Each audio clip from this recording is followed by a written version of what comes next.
For half a century, the political landscape in Tamil Nadu has been dominated by a massive political machinery. The established Dravidian giants have controlled the rallies, the discourse, and the ballot boxes.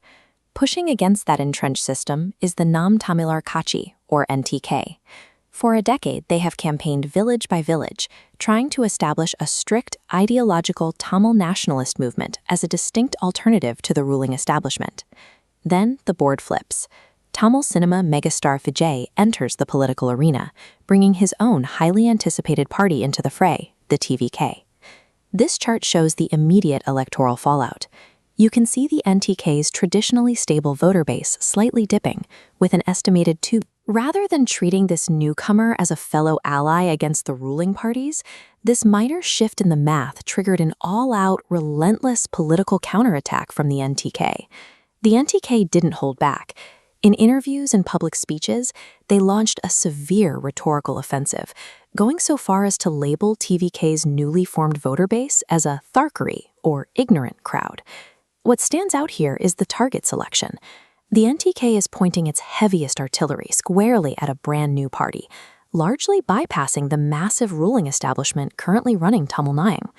They are applying that same tunnel vision at the federal level, shifting their focus away from massive national giants to keep their crosshairs firmly on Vijay's new operation.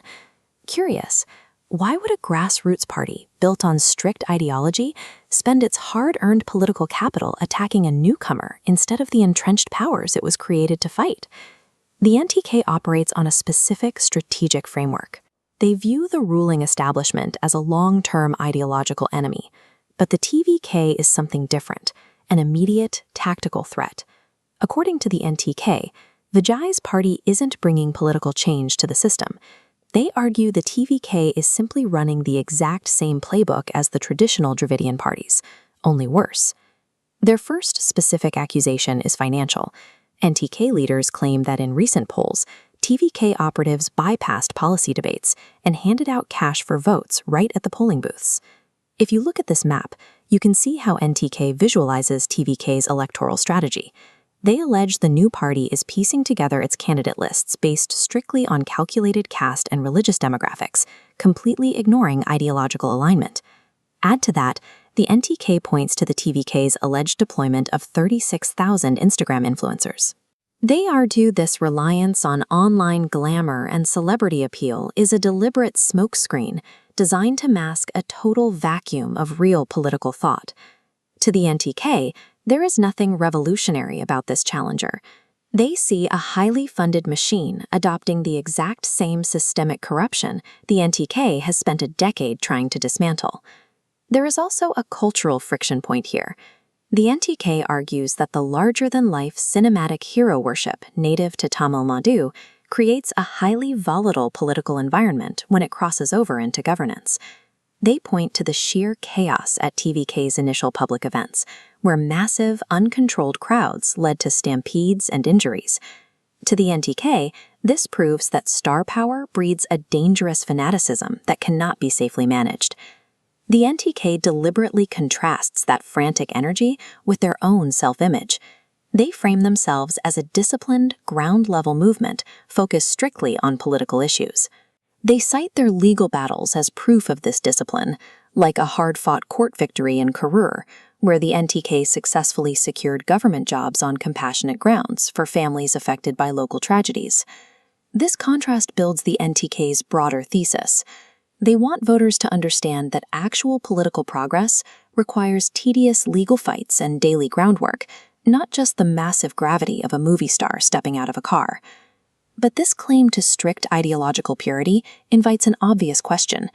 If the NTK refuses to compromise, why are their leaders frequently seen socializing at weddings and events with rival party bosses? The NTK draws a very hard line here.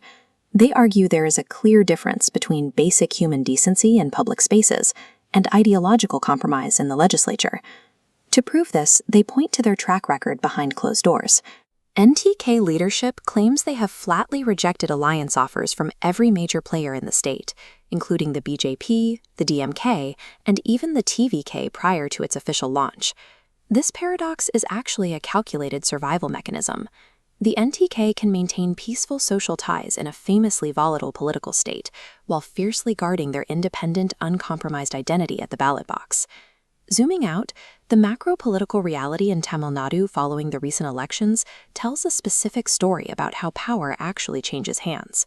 For challengers like the NTK and the TVK, the immediate objective isn't to win the chief minister's seat right away. The real fight is to monopolize the title of the state's official alternative to the status quo, and that poses an existential threat to the NTK. If Vijay captures the change vote through cinematic appeal, the decade of grueling groundwork the NTK painstakingly built will be instantly swept away. Ultimately, this conflict reveals a brutal truth about electoral math. The most immediate threat to a grassroots movement often comes from a new player trying to occupy the exact same anti-establishment real estate it took years to build.